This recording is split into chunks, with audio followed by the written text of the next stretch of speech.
So hey guys, welcome back to our channel Spider Com Studios. So ನಾವಿವತ್ತು ಅಂತ ಹೇಳಿದರೆ, ಹೇಗೂ ಬೇಸಿಗೆಕಾಲ ಅಲ್ಲ, ಅದಕ್ಕೆ ನಾವೊಂದು ಯಾವುದೇ ಖರ್ಚು ವೆಚ್ಚ ಇಲ್ಲದೆ ಒಂದು ಬೀಸಣಿಗೆ ಮಾಡೋದು ಹೊಟ್ಟಿದ್ದೇವೆ. ಸೊ ಬೀಸಣಿಗೆ ಮಾಡೋಕ್ಕಿಂತ ಮುಂಚೆ ಮಾವಿನ ಮರದಲ್ಲಿ ಮಾವಿನಕಾಯಿ ಕಂಡಿದ್ದು. ಈಗ ಬೇಸಿಗೆಕಾಲದಲ್ಲಿ ಮಾವಿನಕಾಯಿ ತುಂಬ ಆಗ್ತದಲ್ಲ, ಅದಕ್ಕೆ ಇಲ್ಲಿ ಅಂತೆಲ್ಲ ಮಾಡಿ ಒಂದು ಖಾರ ಥರ ಮಾಡಿಟ್ಟೇನೆ. ಸೊ ಇದನ್ನು ತಿಂದು ಸೀದಾ ಬೀಸಣಿ ಮಾಡಿ ಹೊರಡು. ಇದನ್ನು ತಿಂದು ನಾವೀಗೊಂದು ಬೀಸಣಿ ಮಾಡಿ ಹೊರಡ್ತೇವೆ. ಸೊ ಈಗ ಮಧ್ಯಾಹ್ನದ ಊಟದೊಟ್ಟಿಗೆ ಇದು ಗುಜ್ಜೆ ಸಾರು ಮಾಡು ಅಂತ ಹೇಳಿದರು ಮನೆಯಲ್ಲಿ. ಸೊ ಅದಕ್ಕೆ ಈಗ ಗುಜ್ಜೆ ಕೊಯ್ತಿದ್ದೇವೆ. ಆ ಗುಜ್ಜೆ ಸಾರು ಆಗೋ ತನಕ ನಾವು ಬೀಸಣಿಗೆ ಮಾಡುವ ಅಂತಿದ್ದೇವೆ. ಇಲ್ಲಿ ಗುಜ್ಜೆ ಕೊಯ್ತಾ ಇದ್ದಾನೆ. ಯಾವುದು ಹಣ್ಣು ಯಾವುದು ಅಂತ ಗೊತ್ತಾಗ್ತಿಲ್ಲ ಈಗ.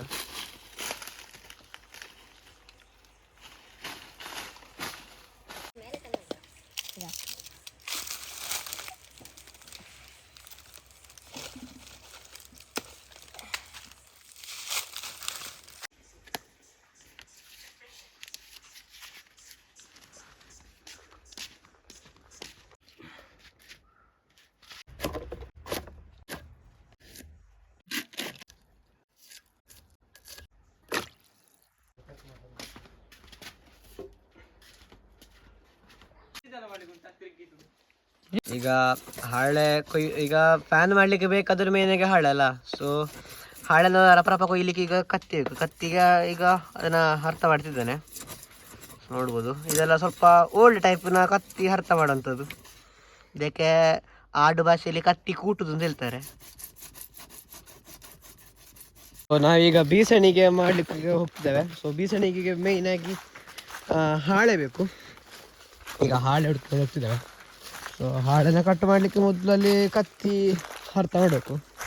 ಅಲ್ಲಿ ಅಣ್ಣ ಕತ್ತಿ ಅರ್ಥ ಮಾಡ್ತಿದ್ದಾನೆ. ಈಗ ಕತ್ತಿ ಅರ್ಥ ಮಾಡೋಕ್ಕಿಂತ ಮುಂಚೆ ನಾವೀಗೊಂದು ಹಾಳೆ ತಗೊಂಡು ಹೋಗಿ ಅಲ್ಲಿ ತಗೊಂಡು ಇಡುವಂತಿದ್ದೇವೆ. ಈಗ ಸೊ ಹಾಳೆ ಹುಡುಕ್ತಿದ್ದೇವೆ. ಈಗ ಹುಡುಕಿ ಹಾಳೆ ಸಿಕ್ಕಿತು. ಈಗ ಕಟ್ ಮಾಡೋ ಸಣ್ಣದಲ್ಲಿ. ನಮಗೆ ಮೇಯ್ನಾಗಿ ಹಾಳೆ ಮಾತ್ರ ಸಾಕು, ಅದರ ಸೋಗೆ ಅಂತ ಬೇಡ. ಈಗ ಅದು ಬೀಸಣಿಗೆ ಮಾಡಲಿಕ್ಕೆ ಹಾಳೆ ಸಿಕ್ಕಿತು. ಈಗ ಹಾಳೆನೊಂದು ಶೇಪಲ್ಲಿ ಕೊಯ್ಬೇಕು, ಅದೊಂದು ಬೀಸಣಿಗೆ ಒಂದು ಇಟ್ಕೊಳ್ಳಿಕ್ಕೆ ಸರಿ ಆಗುವ ಹಾಗೆ. ಸೊ ಈಗ ಇದನ್ನು ನಾವೀಗ ಒಂದು ರೌಂಡ್ ಶೇಪಲ್ಲಿ ನಿಂತಿದ್ದೇವೆ. ಸಾಧಾರಣವಾಗಿ ರೌಂಡ್ ಶೇಪಲ್ಲಿ ಕೊಯ್ಯೋದು, ಅದು ಈಸಿ ಸಾಕ್ತದೆ ಕೊಯ್ಲಿಕ್ಕೆ. ಸೊ ಈಗ ಇಲ್ಲಿ ಇವರು 3 ಜನ ಅದನ್ನು ಕೊಯ್ದು ಶೇಪಿಗೆ ತರ್ತಿದ್ದಾರೆ.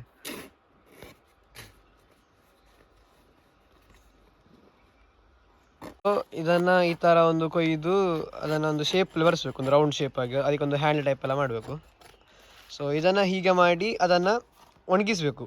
ಸೊ ಈಗ ಅದನ್ನು ಒಣಗಿಸಿದ ಬೇರೆ ಹಾಳೆ ನಮ್ಮೊಟ್ಟಿಗಿದೆ. ಇದು ನಾವು ಜಸ್ಟ್ ನಿಮಗೊಂದು ಪ್ರಿಫರೆನ್ಸಿಗೆ ಕೊಟ್ಟ ಒಂದು ಇದು. ಸೊ ಇದನ್ನು ಆ ಥರ ಶೇಪಲ್ಲಿ ಮಾಡಬೇಕು. ತೋರಿಸು. ಒಂದು ಈ ಥರ ಶೇಪಲ್ಲಿ ಇಡಬೇಕು ಅದನ್ನು. ಸೊ ಇಲ್ಲೆಂತಂದು ಹೇಳಿದರೆ ಬೇಸಣಿಗೆ ಹಿಡಿಗೆ ಒಂದು ಕೋಲ್ ರೆಡಿ ಮಾಡಲಿಕ್ಕೆ ಬಂದಿದ್ದೇವೆ. ಸೊ ಇಲ್ಲಿ ತುಂಬ ಬಿದಿರು ಉಂಟಲ್ಲ, ಅದರ ಬಿದಿರು ಸ್ವಲ್ಪ ಹಿಡಿಲಿಕ್ಕೆ ಒಂದು ಕೈಗೆ ಸಹ ಖುಷಿ ಆಗ್ತದೆ. ಮತ್ತು ಸ್ವಲ್ಪ ಎಲ್ಲರೂ ಬೀಸಣಿಗೆ ಹಿಡಿಗೆ ಮಾಡೋದು ಅಂತೇಳಿ ಒಂದು ಬಿದಿರಿನ ಇದರಲ್ಲಿ ಮಾಡ್ತಾರೆ. ಸೊ ಅದಕ್ಕೆ ಇಲ್ಲಿ ಬಿದಿರನ್ನ ಇದು ಮಾಡಲಿಕ್ಕೆ ಕೊಯ್ಲಿಕ್ಕೆ ಬಂದಿದ್ದೇವೆ. ಈಗ ಬೀಸಣಿಗೆ ಮಾಡಲಿಕ್ಕೆ ಯಾವುದೆಲ್ಲ ಸಾಮಾನು ಬೇಕು ಅಂತ ಹೇಳಿದರೆ, ಆಗ ನಾವು ಕಟ್ ಮಾಡಿದ ಹಾಳೆ, ಮತ್ತು ಬಿದಿರಿದು ಓಟೆ, ಮತ್ತು ಒಂದು ಪೈಪ್, ಮತ್ತು ಸ್ವಲ್ಪ ಹಗ್ಗ. ಇದರಲ್ಲಿ ನಾವು ಮೊದಲೇ ಒಟ್ಟೆ ಮಾಡಿ ಇಟ್ಟಿದ್ದೇವೆ ನೋಡಿ. ಹೇಗೆ ಮಾಡೋದು ಅಂತ ಹೇಳಿದರೆ, ಫಸ್ಟಿಗೆ ಈ ಓಟೆ ಒಳಗೆ ಒಂದು ಪೈಪ್ ಹಾಕಬೇಕು. ಇದರ ಕೆಳಗೊಂದು ಗಂಟು ನೋಡೋದು ಕೆಳಗೆ ಬರೆದಾಗೆ. ಈ ಓಟೆನ 2 ಭಾಗ ಮಾಡಿದ್ದೇವೆ. ಈ ಇದನ್ನು ಹೀಗೆ ಹಾಕಬೇಕು. ನಾವು ಯಾವ ಕಡೆಗೆ ತಿರುಗಿಸ್ಬೇಕು ಆ ಥರ ಹೀಗೆ ಹಾಕಿ ಈ ಹೊಟ್ಟೆಯಲ್ಲಿ ಇದನ್ನು ಹೊಲಿಯೋದು. ಇದು ಟೈಟಾಗಿ ಕೂತ್ಕೊಳ್ಳಿಕ್ಕೆ ಈ ಥರ ಇದನ್ನು ಈಗ ಹೊಲಿಯೋದು.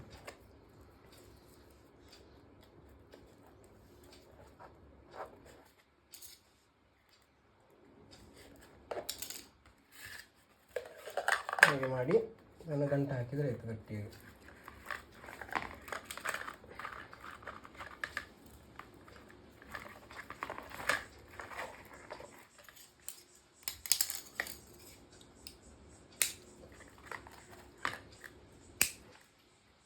ಹೀಗೆ ಈ 2 ಕೆಳಗಿದ್ದಕ್ಕೆ ಸಹ ಗಂಟು ಹಾಕಬೇಕು.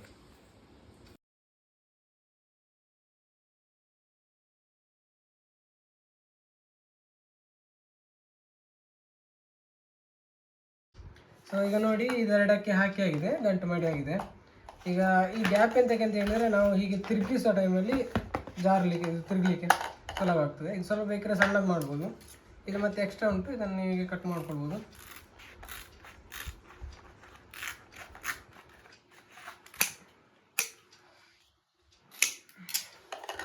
ನೋಡಿ ಇಷ್ಟೇ.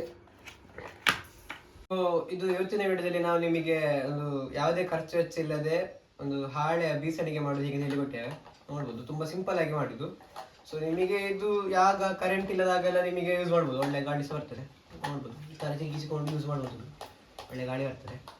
ಮತ್ತೆ ಹಿಂದಿನ ಕಾಲದಲ್ಲಿ ಇದೇ ಜಾಸ್ತಿ ಯೂಸ್ ಆಗ್ತದೆ. ಅಂದ್ರೆ ಆಗಿನ ಸಮಯದಲ್ಲಿ ಕರೆಂಟ್ ಇಲ್ಲದ ಕಾರಣ ಇದನ್ನೇ ಒಂದು ಈ ತರ ಸಣ್ಣದಾಗಿ ಮಾಡಿ, ಆಗ ಪೈಪಲ್ಲೇ ಇತ್ತು, ಎಲ್ಲ ಬಿದಿರಲ್ಲೇ ಮಾಡ್ತಿದ್ದದು. ಸೊ ಈ ತರ ಯೂಸ್ ಮಾಡಿ ಗಾಳಿ ಹಾಕಿ ಒಳ್ಳೆ ಗಾಳಿ ಸಹ ಬರ್ತಿದೆ ಅಲ್ಲಿ. ಸೊ ಇದು ಇವತ್ತಿನ ವಿಡಿಯೋದಲ್ಲಿ ನಾವು ನಿಮಗೆ ಹೇಳಿಕೊಟ್ಟಿದ್ದೇವೆ ಹೇಗೆ ಅಂತೇಳಿ. ನೀವು ಸಹ ಫ್ರೀ ಇದ್ದಾಗ ಟ್ರೈ ಮಾಡಿ ನೋಡಿ. ಮನೆ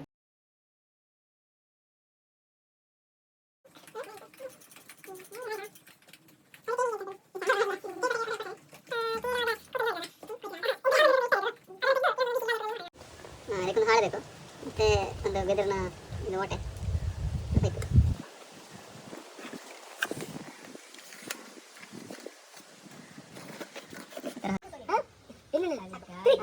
ಈಗ ಹಾಳೆದು ಬೀಸಣಿಗೆ ಮಾಡಲಿಕ್ಕೆ ಬೇಕಾಗುವ ಐಟಮ್ಸ್, ಈಗ ನಾವು ಕಟ್ ಮಾಡಿದ ಪಾಳೆ, ಮತ್ತು ಒಂದು ಬಿದಿರಿದು ಈ ಥರದ ಕೂಡು, ಅದರ ಕೊಡಿಯಲ್ಲಿ ಒಂದು ಈ ಥರ ಗಂಟು ಬೇಕು, ಮತ್ತೊಂದು ಪೈಪು ಮತ್ತು ಹಗ್ಗ.